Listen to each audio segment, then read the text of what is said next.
Hello കൂട്ടുകാരെ, ഞാൻ നിങ്ങളുടെ ശീശു. ഇന്ന് ഒരു ഭൂതത്തിന്റെ കഥ കേട്ടാലോ കൂട്ടുകാരെ?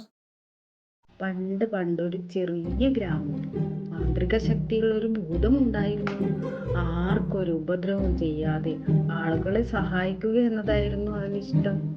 അതുകൊണ്ട് തന്നെ ആ ഗ്രാമത്തിലെ എല്ലാവർക്കും അവന് വലിയ കാര്യമായിരുന്നു.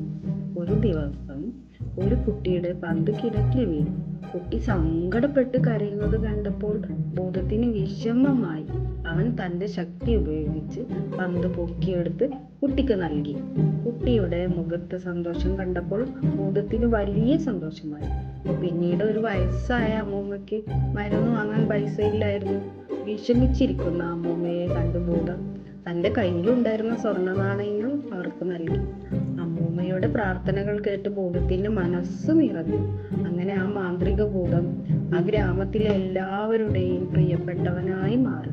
സ്നേഹവും ദയവും ഉണ്ടെങ്കിൽ അത്ഭുതങ്ങൾ സംഭവിക്കുമെന്ന് ആ ഭൂതം എല്ലാവരെയും പഠിപ്പിച്ചു.